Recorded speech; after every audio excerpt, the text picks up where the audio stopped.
In the beginning, there was a world you have never seen.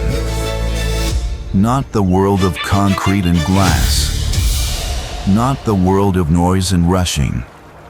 A world that breathed differently, slowly, deeply, the way the earth breathes when nothing has yet gone wrong. The sky above it was not quite sky. It was a veil. A canopy of vapor stretched from horizon to horizon, wrapping the planet the way a mother wraps a newborn, keeping the warmth in, holding the cold at bay, filtering the sun into something soft and eternal. No storms had ever torn through it. No frost had ever touched the ground beneath it. The earth existed in a state of perfect, unbroken stillness. And in that stillness, everything grew. Ferns rose 15 meters toward a light they could never quite reach. Trees spread their roots across hillsides so wide that 20 men with outstretched arms could not embrace a single trunk. Fruit hung heavy and low, sweet beyond anything a modern tongue has tasted. The rivers ran clear. The animals moved without fear. And the children of Adam walked through it all, knowing they had been placed here, knowing they were watched over, knowing that somewhere beyond the vapor and the green and the silence, the voice that had spoken all of it into existence was still listening. This was the world before the flood. And it was more beautiful and more terrifying than anything that has come since. Because beauty, in this story, was never the whole truth. Beneath the canopy, something ancient was stirring. Decisions were being made in places far above the reach of human hands. And when those decisions came down to earth, they came with consequences that would eventually force the Creator of all things to do the one thing no father ever wants to do: start over. In this video, we are going to walk through that world, step by step, text by text. We will follow the trail left in Genesis, in the Book of Enoch, in the oldest surviving records of human memory, and we will see what the antediluvian age actually looked like. The creatures that ruled it, the beings that descended into it, the knowledge that was never meant to be given, the bloodlines that were never meant to mix, and the moment when the sky, which had never once released a single drop of rain, finally broke open. If you have ever felt that the story of the flood is bigger than what Sunday school taught you, you are right. Stay with us, because what we are about to uncover is not mythology. It is memory. To understand what was lost, you have to first understand what existed. Not in fragments, not in myths that have been retold so many times the original shape is gone, but in the full weight of it: the air, the ground, the creatures, the silence, and the creeping sense that this world, for all its beauty, was already carrying something inside it that would one day have to be cut out. Start with the atmosphere. Modern science has long debated the conditions of the early Earth, but the ancient texts are not debating. They are describing. Genesis 2 states plainly that in those days, it did not rain. There were no storm systems, no weather fronts, no seasons of cold and warm cycling through the year. Instead, a mist rose from the ground each morning, watering the surface of the earth from below, and above, stretching across the entire sky like a second firmament, was something that scholars and theologians have called the vapor canopy. a layer of water held in suspension above the atmosphere. A thermal shield. A greenhouse unlike anything that exists today. The implications of this are staggering, and most people never stop to think them through. If the entire planet was wrapped in a canopy of vapor, then the atmospheric pressure at ground level would have been significantly higher than it is now. The oxygen content of the air would have been richer. The ultraviolet radiation from the sun, which today breaks down our cells and ages our bodies, would have been filtered to almost nothing. In those conditions, everything lived longer. Everything grew larger. And everything, including the human body, operated closer to the design it was originally given. This is not speculation. This is what the text is telling us, if we are willing to listen. The lifespans recorded in Genesis are not exaggerations or symbolic numbers. Adam lived 930 years. Seth lived 912. Methuselah, the oldest recorded human being in history, lived 969 years. These are not the lifespans of myth. These are the lifespans of biology operating under a different sky, in a different atmosphere, with a different relationship between the human body and the sun. And if men lived that long, consider what else had time to grow. The vegetation of the antediluvian world was not like anything that survives today. Coal deposits found deep in the earth, the compressed remains of ancient plant life, give us a glimpse. The plant matter required to produce those deposits was not sparse. It was overwhelming. Forests so dense and so tall that modern forests would look like gardens by comparison. Ferns that rose 15 meters. Trees with trunks so wide that families carved homes inside the hollow centers and lived there for generations. Walking through that world meant walking in permanent shade. The canopy above blocked the direct light of the sun, replacing it with something softer, a diffuse, golden luminescence that filtered down through layers of green and mist. It was beautiful. And it was disorienting, because the scale of everything around you was wrong by every standard a modern human carries in their bones.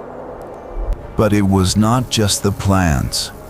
The Book of Job, chapter 40, preserves a description that has troubled scholars for centuries. God himself speaks to Job about a creature called Behemoth. He describes it as the chief of the ways of God, the greatest of his creatures. Its tail moves like a cedar tree. Its bones are like beams of bronze. Its limbs are like bars of iron. It drinks an entire river without effort. No trap can hold it. No weapon can pierce it. For generations, commentators tried to make this description fit a hippopotamus or an elephant. But the text resists those interpretations at every turn. A hippopotamus does not have a tail like a cedar tree. An elephant does not drain rivers. What the text is describing with the precision of someone who has seen it is a creature of enormous, almost incomprehensible scale. A sauropod, a long-necked, long-tailed, plant-consuming giant that walked the antediluvian earth alongside the children of Adam. And this changes everything about what daily life looked like. Imagine waking before dawn in a settlement built among the roots of ancient trees. The ground itself trembles before you hear anything, a low, rhythmic vibration that you recognize immediately, because every child in the village learns to recognize it before they learn to walk. A herd is moving somewhere beyond the tree line. No sound. You do not go to investigate. You wait. You listen. You teach your children to wait and listen too, because the ones who did not learn that lesson are no longer here to teach their own. The herds were not the only danger that moved through the antediluvian world. The skies were not empty. Ancient texts and the fossil record both speak to flying reptiles of enormous-sized creatures that soared on wingspans wider than the width of a house, that hunted in the rivers and the open valleys, that occasionally turned their attention toward the villages of men. Rooftops in the antediluvian world were built heavy and reinforced. Walls were tall. No one moved alone after the light began to fade. God's original mandate to Adam had been clear: have dominion over the creatures of the earth. But dominion is a word that requires wisdom to exercise. You do not dominate a creature that weighs 20 tons by confronting it directly. You learn its patterns. You read the signs it leaves in the earth. You build your life around the rhythms of something vastly larger than yourself, always aware that the mandate you carry is real, but that the execution of it requires more than courage. It requires understanding. The men of that age developed that understanding across centuries of observation. They lived long enough to watch the same herds for 500 years. They knew migration routes, nesting seasons, the precise distance at which a territorial animal became a lethal one. They were not primitive. They were patient in ways that no modern human being can fully appreciate, because no modern human being has ever had 900 years to learn a single landscape. And yet, for all the beauty and all the danger and all the accumulated wisdom of those long centuries, something was missing. Or rather, something was being withheld. The men of the antediluvian world knew how to survive in it. They knew how to read it, how to work it, how to build within it. But there were doors they had not yet opened. Secrets about metal and fire and the movement of stars that lay just beyond the edge of what natural discovery could reach in the time they had been given.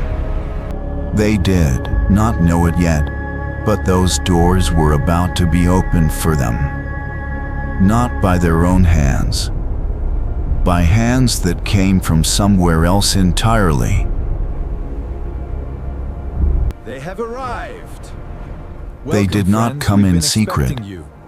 That is the first thing to understand. Whatever image the modern mind conjures when it hears of beings descending from the heavens, something furtive, something hidden, something that moves in the dark and leaves no trace, that image is wrong. The ones the Book of Enoch calls the Watchers did not slip into the antediluvian world quietly. They walked into it the way a king walks into a room he already owns. In full view, in broad daylight, into the center of villages where men and women and children stood and stared and did not know whether to bow or to run. The ancient text is precise about the moment it began. 200 of them. That is the number Enoch records. 200 beings who had been stationed above the earth as observers, as watchers, in the most literal sense of the word, who looked down across the generations of Adam and made a decision that was not theirs to make. They saw the daughters of men, and they wanted them. Before they descended, their leader, a figure the text calls Shemhazai, acknowledged what they were about to do. He said to the others, "I fear that perhaps you will not actually do this thing, and I alone will pay for this great sin." And and every one of the 200 swore an oath together. A binding, collective oath. They would go down. They would take wives from among the daughters of men. And whatever came after that, they would face together. On Mount Hermon, the oath was sealed. Listen closely. And then they came down. We must be ready. Imagine being among the first to see them arrive.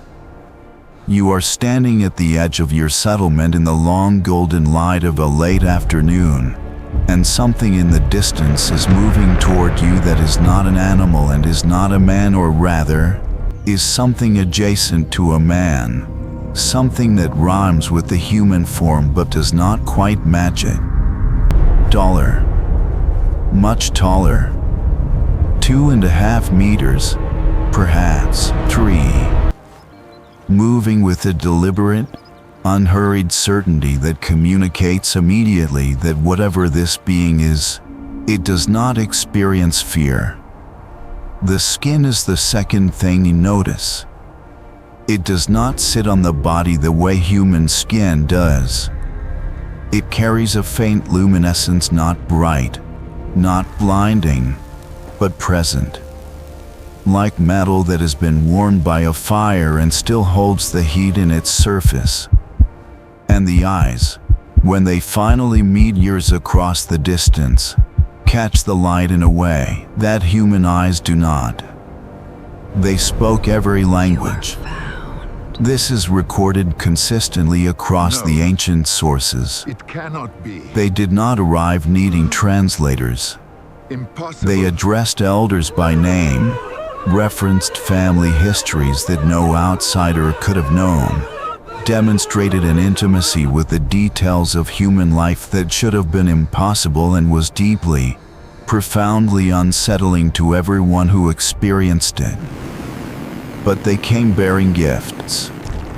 And this is where the story becomes something more than a supernatural visitation. This is where it becomes a study in how knowledge, offered without wisdom and received without discernment, can dismantle a civilization from the inside. The Book of Enoch catalogs what the Watchers taught with a specificity that reads less like mythology and more like an indictment. Each leader brought a different domain of forbidden knowledge, and together they constituted a curriculum that accelerated human civilization by centuries, perhaps millennia, in a single generation. Azazel taught the making of weapons, swords, knives, shields, armor.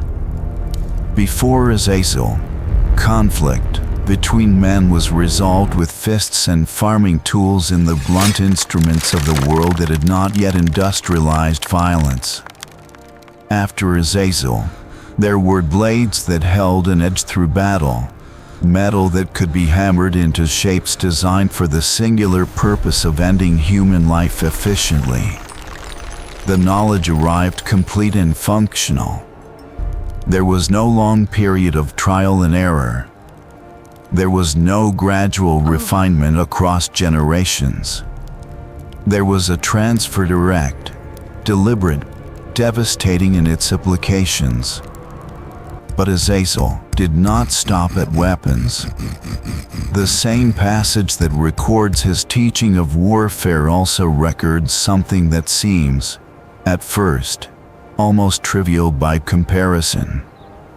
He taught the art of adornment, the working of metals into ornaments, the use of antimony to darken the eyes, the making of beautiful things designed to draw the gaze and hold it.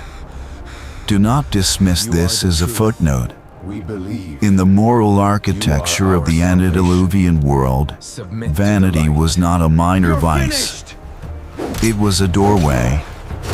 The sudden availability of beauty as a competitive tool, jewelry that caught the light, cosmetics that altered the face, Adornments that announced status and desirability restructured the social order of human settlements in ways that had nothing to do with God and everything to do with the attention of fallen beings. Women competed for the notice of the watchers. Men competed for the women. The entire relational fabric of human community began to reorganize itself around desire and display rather than covenant and calling. Shemhazai taught the use of roots and enchantments with the Greek New Testament would later call pharmakeia, the manipulation of plant substances to alter consciousness, to open doors in the mind that were meant to remain closed, to facilitate communication with forces that the Creator had not sanctioned and had very good reasons for placing beyond ordinary human reach.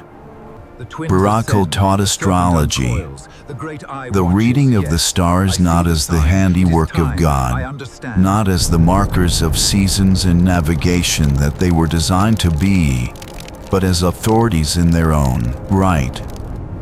Destinies written in the sky. Futures determined by the movement of lights that had no voice and no will and no love for the creatures looking up at them. In one generation, the eyes of the antediluvian world shifted. Hear our plea. They stopped looking toward the one who had made the stars. We pledge our lives. They started worshiping the stars themselves. And through all of it, through the weapons and the vanity and the enchantments and the false cosmology, the watchers moved among the people with the ease of beings who knew exactly what they were doing. They were not confused about the effect of what they were teaching. They were not naive instructors who failed to anticipate consequences. The Book of Enoch is clear that what was transferred intentionally, by beings who understood the nature of the knowledge they carried and chose to release it anyway.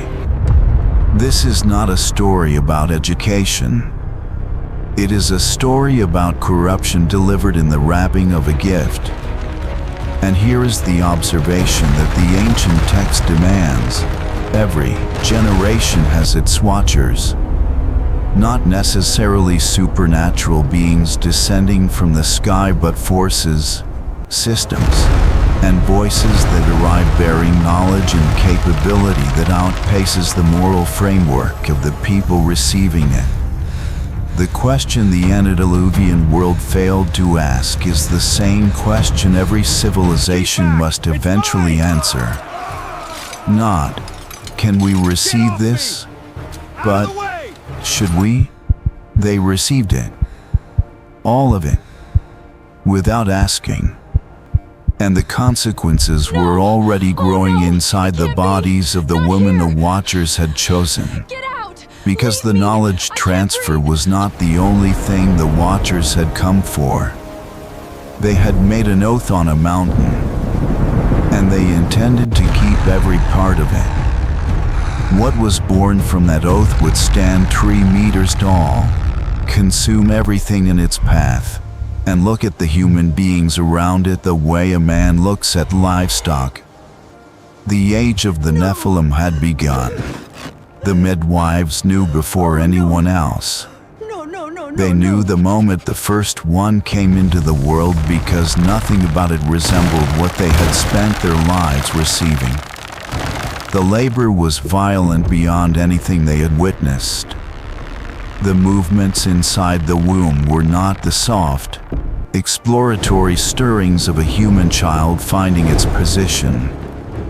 They were forceful, deliberate, as if whatever was inside already understood that the space it occupied was too small for it and was simply waiting for the moment it could leave. And when it arrived at nearly a meter in length. Not a premature child stretched beyond its natural proportion. Not a large baby at the outer edge of human variation. A creature that entered the world already formed, already powerful, already in some terrible, indefinable way already aware. The eyes opened immediately. The cry, when it came, was not the thin wail of a newborn. It filled the room. It filled the house. It went out into the street and made the dogs go silent. The mothers who survived the birth rarely spoke about it afterward. The Book of Enoch, alongside other ancient texts that have preserved the memory of this age, describes the growth of these hybrid beings with a consistency that suggests it was not legend but observation recorded by people who were there and could not unsee what they had witnessed. At 6 months, they walked. At 2 years, they possessed the physical strength of a trained adult man. At 5 years, they had reached the full size of a human adult. And then they kept growing. By the age of 10, many stood above 3 meters. By full maturity, the records speak of 4 meters.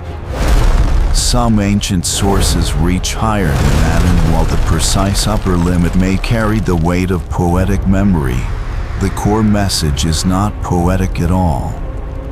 These were biological titans. They were not supernatural in the way that their fathers were supernatural. They were flesh and blood and bone. But the flesh was denser, the blood ran hotter, and the bone was structured around a frame that made the strongest human men look like a child standing next to them. They uprooted young trees the way a man pulls weeds from a garden. They lifted stones that 10 men working together could not shift. They killed wild animals, the enormous, dangerous animals of that antediluvian world, with their bare hands. Not as a demonstration of power, as a convenience. Because the alternative was to wait, and waiting was something they had very little patience for. But the body was not the most disturbing thing about them. The mind was. They were intelligent. Acutely, frighteningly intelligent. They learned language rapidly, spoke early, grasped complex ideas with an ease that made the scholars and elders of the human settlements deeply uneasy. You could explain something to a Nephilim child once one said it would not only retain the information but begin immediately to apply it in ways you had not anticipated and could not always follow. They were, in the purely cognitive sense, remarkable. But intelligence without empathy is not a gift. It is a weapon pointed in every direction at once. The Book of Enoch records what happened when the appetite of the Nephilim collided with the resources of the human world. They consumed the agricultural output of entire settlements. Not because they were stealing, not at first, but simply because the caloric requirement of a 4-meter body operating at full capacity is not a requirement that any farming community in the ancient world was equipped to meet voluntarily. When the harvests ran low, they took the livestock. When the livestock were gone, they turned to the wild animals. And when the wild animals became scarce, the ancient texts record what happened next in language that is difficult to read even across the distance of millennia. They looked at the people around them, not with hatred, not with the hot, recognizable energy of cruelty that a human being can at least understand and respond to. They looked at them the way a man looks at a field he intends to harvest. With assessment. With the cold, functional logic of a mind that has processed the available options and arrived at a conclusion that causes it no particular distress. This is what the ancient sources mean when they describe the Nephilim as beings without empathy. It was not that they did not understand emotion. They understood it perfectly. They could read it, predict it, use it as a tool when it served their purposes. What they lacked was the internal experience of it. They could describe grief without feeling it. They could observe suffering without being moved by it. They could make a decision that would destroy a family and experience, in the aftermath, nothing at all. Genesis names them. It calls them the Giverim, the mighty ones, the men of renown, Great One, in the Hebrew, Nephilim, and Hashem. They were the celebrities of the antediluvian world, the figures that human settlements told stories about, that children grew up hearing described in tones that mixed terror and awe in proportions that neither canceled the other out. They built their palaces on the fertile plain structures of raw stone that no ordinary human labor force could have erected, walls thick enough to withstand anything the antediluvian world could throw at them, gates of hammered bronze that caught the morning light and announced from a distance exactly who lived inside and what the cost of approaching uninvited would be. They demanded tribute, grain, animals, gold, women, and they received it because the alternative to giving them what they demanded was to refuse a being that stood 4 meters tall and felt nothing about the consequences of its own anger. Statues were erected in their honor. Temples were built where rituals were performed that the human participants had not designed and did not fully understand. The hierarchy of the antediluvian world restructured itself completely around the presence of these beings. At the top, the Nephilim. Below them, the human population that served them, fed them, feared them, and in some cases in the terrible complexity of human psychology worshipped them. The Greek myths of titans, the Mesopotamian epics of demigod kings, the Egyptian traditions of god kings who ruled before the dynasties of men. These are not separate mythologies that independently arrived at similar fantasies. They are the fragmented, culturally refracted memories of a single historical reality, the age when the Nephilim walked the earth and the boundary between the human and the divine was violated so completely that the resulting world bore almost no resemblance to the one God had originally designed. And here is what the ancient record demands: we sit with what it will not allow us to aestheticize or romanticize into comfortable distance. The Nephilim were not monsters in the way that stories make monsters. They were something more troubling than that. They were the logical outcome of a boundary crossed without consequence. They were what happens when beings with power and without moral constraint are given time and resources and a population that has no mechanism to resist them. They were what the world becomes when the image of God is diluted enough times that it stops functioning as a restraint. Genesis renders its verdict in a single sentence that carries the weight of everything we have just walked through. The earth was filled with violence. The Hebrew word is Hamas, not the ordinary friction of human conflict. Not the manageable tensions of communities learning to live together. Hamas means something closer to systemic, crushing, inescapable oppression, a world in which violence has stopped being an event and has become the atmosphere. The thing everyone breathes. The thing no one remembers being without. And into that atmosphere, the forbidden knowledge of the Watchers was still spreading. Because the Nephilim were not the only ones inheriting the world their fathers had broken open. The smoke is getting thicker over there. There were 2 worlds inside one world.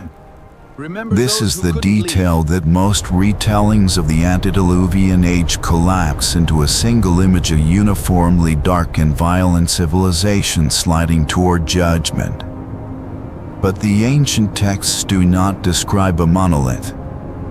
They describe a fracture, a world split along a line that was not geographical but spiritual, not racial but relational, defined entirely by the question of which direction a person had chosen to face.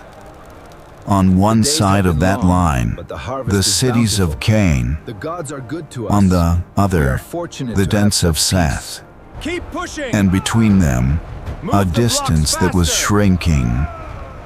Genesis 4 traces the lineage of Cain with a specificity that rewards careful reading. He built the first city, named it Enoch, after his son, and in doing so established a template for everything that followed. A city is a statement. It says, we are staying here. We are organizing ourselves around permanence and production and the accumulation of things.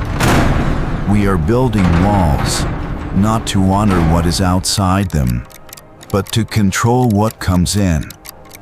Inside the cities of Cain, the knowledge transferred by the Watchers had found its natural home. Cain, recorded in Genesis as the master of all craftsmen in bronze and iron, ran forges that burned day and night. The sound of hammer on metal was the heartbeat of these cities, constant and industrial, the rhythm of a civilization that had leapt from stone tools to advanced metallurgy in a single generation and had not paused long enough to ask whether the leap was wise. Blades came out of those forges that no natural process of human discovery would have produced for another 1,000 years. Armor, weapons of war, instruments of a violence that had been given not just permission but aesthetic refinement. Jubal filled the spaces between the forged sounds with music. Wild tonight. Harps and flutes and instruments of complexity that transformed the cities into places of perpetual sound festivals that ran for days. Rhythms designed not to lift the spirit toward its maker but to suppress the conscience into silence. Music is not neutral. It never has been. In the hands of a civilization that had lost its moral center, it became something closer to a drug, a way of keeping the population inside the walls, too stimulated to think, too entertained to grieve, too absorbed in pleasure to notice what they were becoming. And woven through all of it, through the forges and the festivals and the bronze-gated palaces, was the pharmakeia of Shemhazai, the manipulation of roots and substances and incantations that open doors in human consciousness to forces that have no interest in human flourishing. Altered states became ritual. Ritual became religion. And the religion of the cities of Cain was not oriented upward toward the Creator. It was oriented inward toward desire, toward sensation, toward the celebration of the self and the body and the power that the Watchers had placed in human hands without the wisdom required to hold it responsibly. They had everything: technology, art, medicine, astronomy, military power, agricultural surplus, entertainment without end. And they were spiritually dead. But on the other side of the fracture, in the highlands, in the open plains where the descendants of Seth had chosen to remain, there was a different kind of life being lived. A quieter one, a harder one. One that most of the inhabitants of the cities of Cain would have looked at with a mixture of contempt and incomprehension. Genesis 4:26 records the turning point of the Sethite community in a single, almost understated sentence. Then men began to call upon the name of the Lord. It does not describe a religious institution. Creator, It does not describe a temple my or a prayer. priesthood or an my organized heart system is of open worship. to your light. It describes a practice personal, communal, habitual of turning toward God and speaking His name into the open air of a world that was increasingly structured around ignoring Him. The Sethites did not build cities. They lived in tents. They moved with the seasons, with the herds, with the rhythms of a creation they understood themselves to be guests within rather than masters of. They had no armies, The mountain no spirits forges, guard the path, no child. Nephilim kings to enforce their borders. The river knows the songs What of they our had was the fathers. tradition passed from mouth to ear across the generations, carefully, deliberately, as if they understood that the thing they were carrying was fragile and that the world around them was not designed to help them keep it intact. The oral tradition of Adam, the memory of the garden, the promise that had been spoken at the moment of the fall that a seed would come, that the serpent's work would not be the final word, that the story was not over. They kept that. Through everything, they kept that.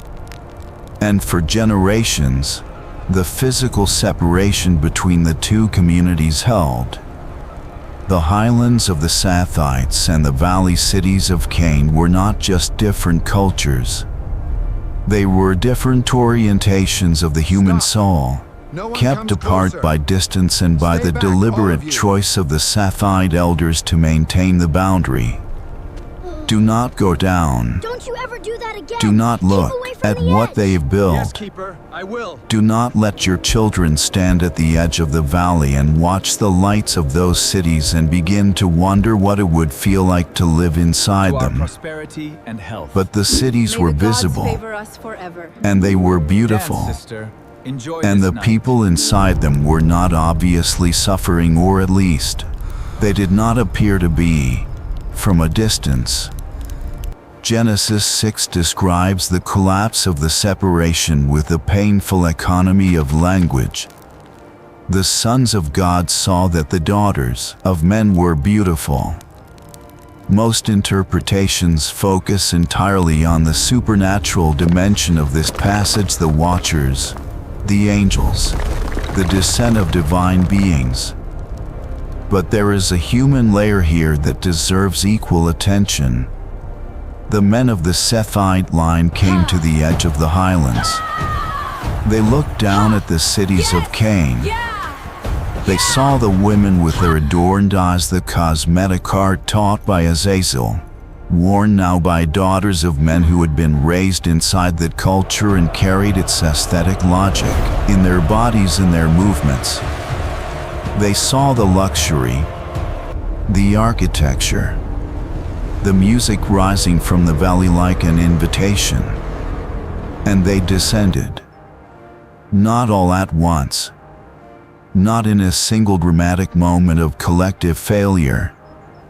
But one by one, over time, in the way that moral erosion always works, gradually, almost imperceptibly, each individual decision seeming small enough to be survivable until the cumulative weight of all those small decisions had carried an entire community somewhere it never intended to go. They married into the cities of Cain.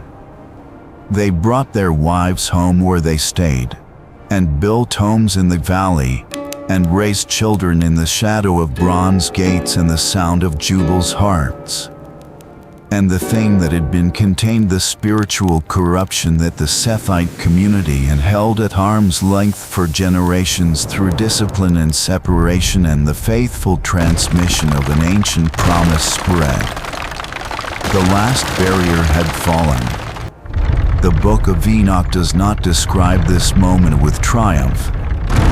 It describes it with the quiet, terrible finality of a door closing. Everything is gone. When the line between the two humanities dissolved, there was no longer any part of the human population that was oriented entirely toward the Creator. The corruption was no longer concentrated in the cities. It's mine! It was everywhere.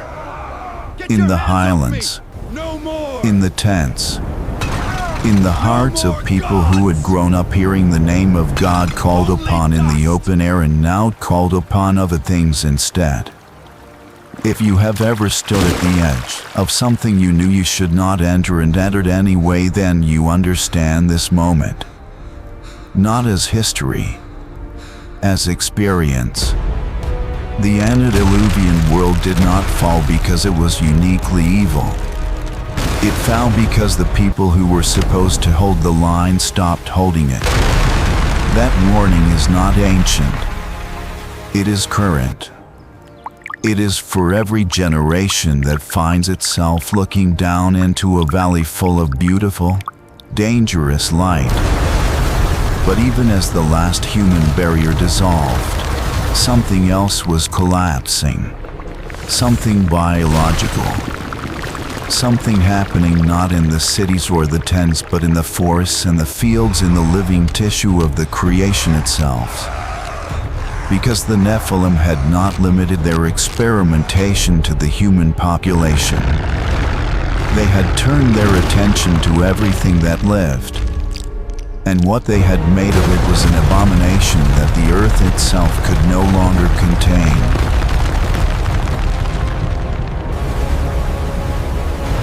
The earth itself was sick. Not metaphorically. Not in the way that a poet uses the language of illness to describe moral failure. The ancient texts are pointing at something literal, a biological reality that had spread through the living tissue of creation the way an infection spreads through a body, crossing barriers that were designed to be uncrossable, corrupting systems that were designed to be self-sustaining, until the organism as a whole could no longer perform the functions it had been built to perform.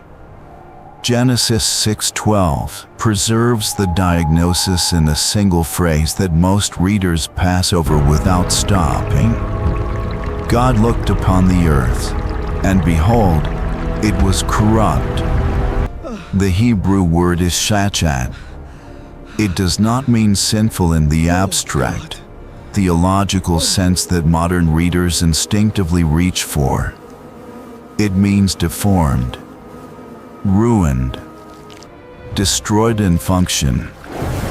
It is the word you would use for a vessel that has been broken beyond its ability to hold what it was made to hold. And the subject of that corruption is not merely human behavior. The text says, all flesh had corrupted its way upon the earth. Kol basar. All flesh. Every category of biological life. Every creature that moved and breathed and reproduced. The corruption was not contained within the human population at its moral failures. It had spread into the living world itself, into the animals, the ecosystems, the biological code that God had established in Genesis 1 when He declared that every living thing would reproduce after its own kind. That code had been broken. The Book of Jasher, referenced in the biblical text itself in the Book of Joshua, is explicit about what this means. It speaks of the mixing of seeds between species, the deliberate crossing of biological boundaries that God had established as the architecture of a stable, sustainable creation. The Book of Jubilees speaks in the same register. The mountain speaks. These are not French texts reaching for sensationalism. The time is now. They are ancient sources that the biblical writers themselves considered reliable enough to cite, and they are describing what we would today call genetic manipulation.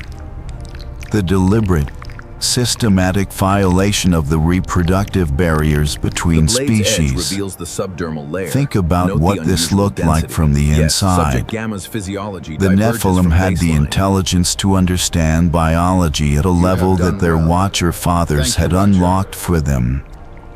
They had the resources, the land, the labor, the captive populations of both humans and animals to conduct experimentation on a scale that no ethical framework existed to restrain. And they had the temperament of beings who experienced no empathy and therefore no instinctive revulsion at the suffering their experiments produced. The results walked out of those experiments into the forests and the fields of the antediluvian world. The mythologies of every ancient civilization have preserved the memory of what those results looked like. Greece remembered centaurs, the upper body of a man fused to the lower body of a horse. Minotaurs, the head of a bull on the body of a man. The chimera, lion, goat, and serpent combined into a single creature that belonged to no natural category. Egypt remembered the Sphinx. Babylon remembered creatures that appear in their creation myths as beings of hybrid form, assembled from parts that nature had never intended to place together. We look at these images today and we see artistic imagination, decorative mythology, the creative license of ancient peoples who did not yet have science to explain the world and so invented monsters to populate it. But what if we are looking at portraits? What if the artists and sculptors and storytellers of the ancient world were not inventing these creatures but remembering them? Recording, in the only medium available to them, the documented reality of a world in which the boundary between species had been so thoroughly violated that creatures existed which no existing category could contain? The implications extend beyond the aesthetic horror of hybrid forms. The ecological implications were catastrophic. God had designed the biosphere of the antediluvian world as an interconnected system, a web of relationships between species, each occupying the defined role, each dependent on the stability of the roles around it. Predator and prey, pollinator and plant, decomposer and soil. Every element of that system had been calibrated over the course of creation to function together, and the calibration was precise in ways that even modern ecology is only beginning to appreciate. When the Nephilim introduced hybrid creatures into that system, they introduced variables that the system had not been built to accommodate. Predators that were larger and faster than anything their prey had evolved to escape. Herbivores that consumed at rates that vegetation could not sustain. Creatures that occupied no defined ecological niche and therefore disrupted every niche they entered. The food chains that had maintained the antediluvian world in its extraordinary abundance began to fracture. The creation was consuming itself. No surrender! And into this biological collapse, the final act of human moral failure was playing out in the streets of cities where the last restraints had dissolved completely. Genesis preserves a voice from this period that is unlike anything else in the text. It is the voice of Lamech, a descendant of Cain, a man who had accumulated wives and power and weapons and who stood in his city and composed poetry, the first recorded poem in human history. And it is a poem about murder. He speaks to his wives, "I have killed a man for wounding me, and a young man for striking me." Feel the proportion of that. Someone wounded him, perhaps in a fight, perhaps accidentally, and the response was death. A young man struck him, perhaps in anger, perhaps in desperation, and the response was execution. And Lamech did not confess this. He celebrated it. He encoded it in verse and recited it to the women in his household as a declaration of identity. If Cain is avenged sevenfold, then Lamech 77-fold. He was not describing justice. He was abolishing it. In the world Lamech was describing, there were no courts, no arbitration, no mechanism by which the powerful could be held accountable to any standard beyond their own will. There was only the calculus of personal vengeance, amplified by the weapons of Azazel and enforced by the proximity of Nephilim kings who had made this culture and thrived within it. Bodies remained in the streets. Life had no protected value. Women were accumulated as property. Isn't it pretty? Children grew up watching public rituals of violence and learning, as children always learn from what they are shown, that this was simply how the world worked. Genesis renders the final verdict in language of devastating simplicity. Every intention of the thoughts of his heart was only evil continually. Not sometimes. Not in moments of weakness or passion. Crush them! Continually. Kill him! The collective moral imagination of the antediluvian world had reached a state in which goodness was not merely absent, it was inconceivable. The neural pathways that lead a human being toward compassion and restraint and the recognition of the other as someone worth protecting had been, through generations of deliberate corruption and passive surrender, effectively dissolved. And then the sky began to change. People noticed it first as a feeling. Something different in the air, a heaviness, a pressure, a subtle wrongness that they had no framework to interpret because nothing like it had ever happened before. The vapor canopy that had wrapped the earth since the beginning was destabilizing. The thermal equilibrium that had maintained the planet's perfect, unchanging warmth for millennia was breaking down. For the first time in the history of the world, the temperature dropped. Not dramatically. Not all at once. Just enough to make people pause in the middle of an ordinary moment and look up at a sky that seemed, somehow, different than it had always been. The clouds that gathered were unlike anything the antediluvian world had ever produced. Dense, dark, moving with a purpose that weather had never demonstrated before. And then came the sound, a crack of thunder that split the air with a violence that no living creature had ever heard, that sent every animal in the antediluvian world into a terror response simultaneously, that stopped every forge and every festival and every conversation in every city on the surface of the earth. And then the first drop fell.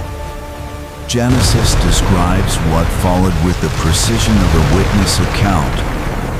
On that day, all the fountains of the great deep burst open, and the floodgates of the sky were opened.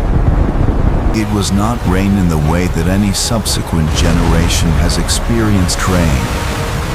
It was a simultaneous rupture above and below. The vapor canopy releasing its accumulated mass in a deluge that the mathematics of modern hydrology struggle to fully model.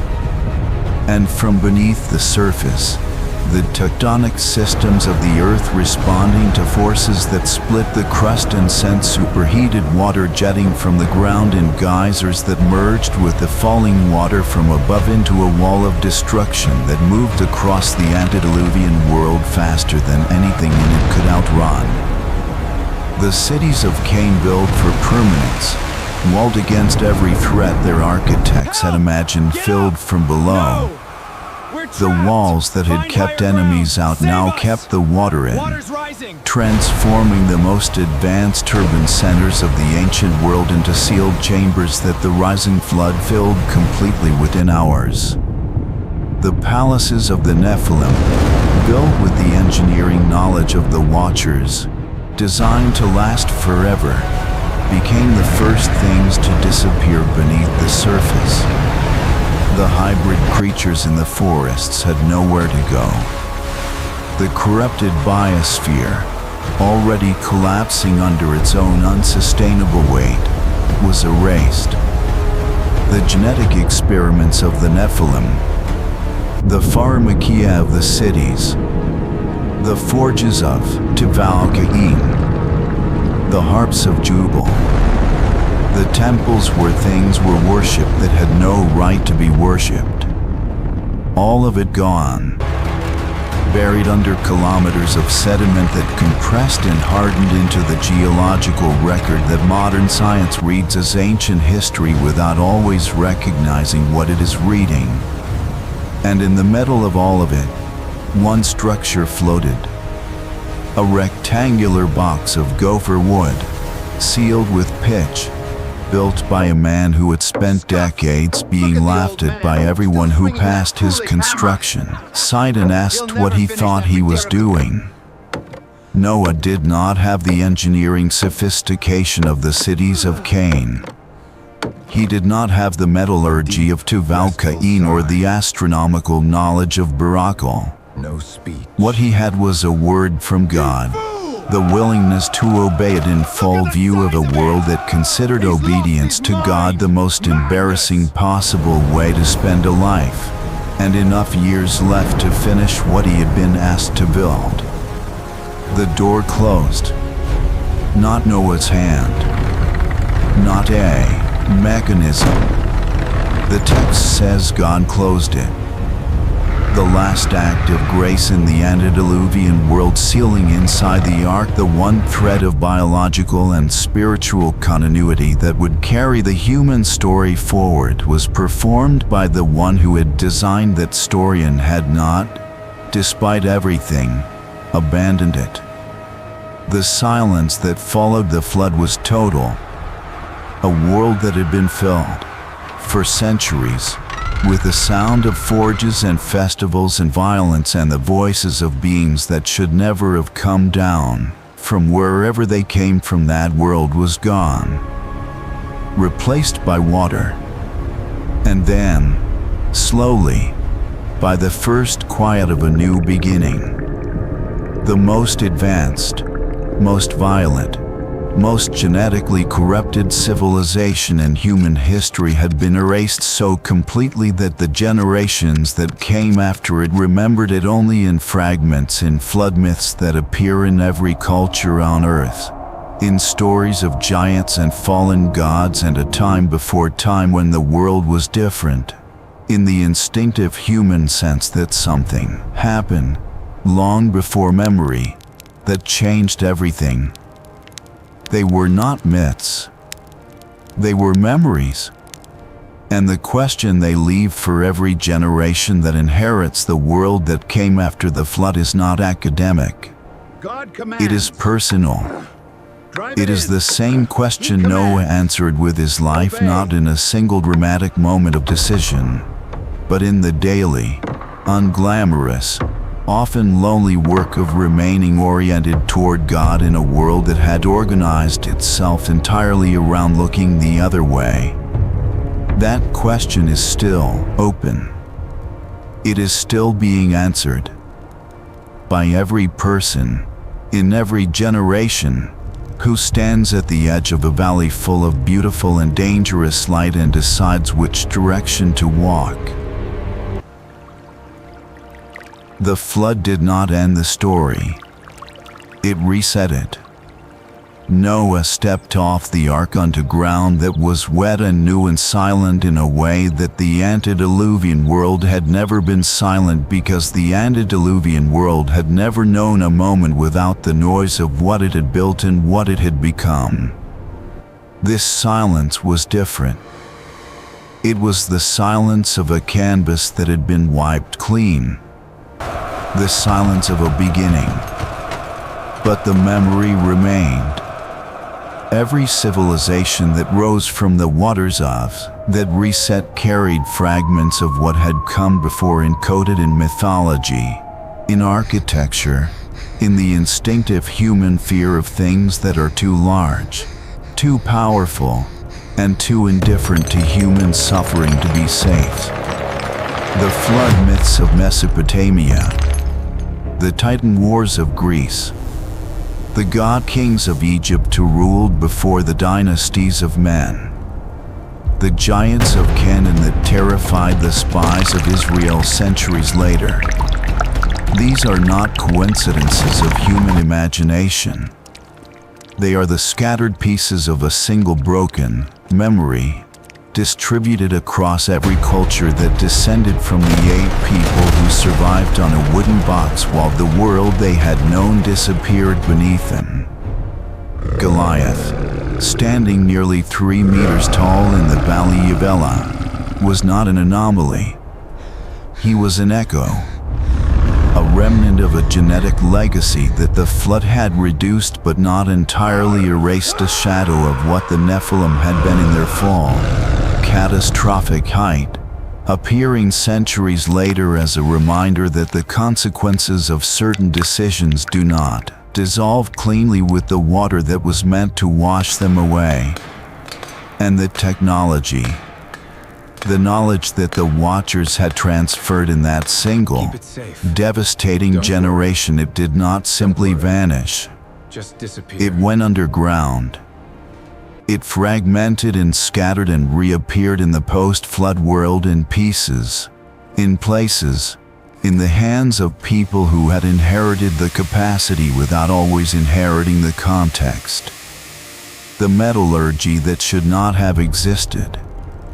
The astronomical knowledge encoded in structures that modern engineers struggle to explain.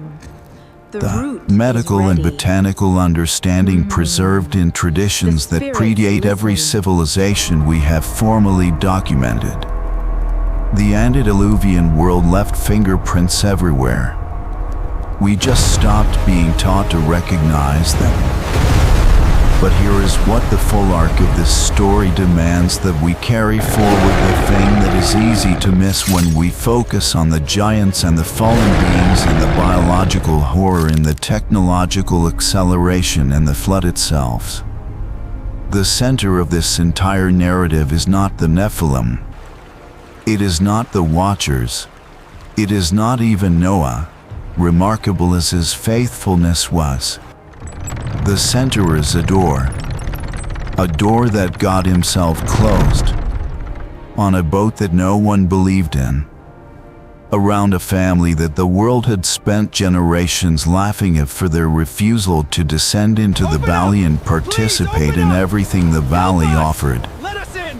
That door closed by divine hands over the protests of a drowning world is the hinge on which the entire human story turns. It is the moment that demonstrates, with a finality that no subsequent argument can undo, that faithfulness is not wasted. That the daily, unglamorous, socially costly work of remaining oriented toward God in a world that has decided to look elsewhere is not foolishness. It is the only thing that survives.